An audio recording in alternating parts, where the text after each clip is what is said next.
Hem de kendi bu dünya, tamam ayrı tür alemdi bu dünya. Düzüne kalsa möhteşem de bu dünya. Oradaki pis günlere insan koyup, oradaki pis günlere insan koyup.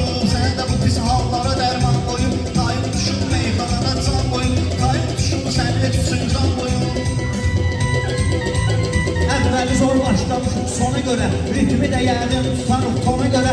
Azadlığımız ölümləndir ona görə, qoyan həyatın adlı zindan qoyub, qoyan həyatın adlı zindan qoyub. Saylarım sənət yolunda can qoyub, sən bu pis günlərə dərman qoyub. Sen bunun demeyini beğenmeyirsen, yüz verileyini beğenmeyirsen, bu farisin neyini beğenmeyirsen, babası ölüm kavağıma ehsan koyun, babası ölüm kavağıma ehsan koyun. Başka türlü şöhreti, Paris'in ayrı tür sözde lezzeti.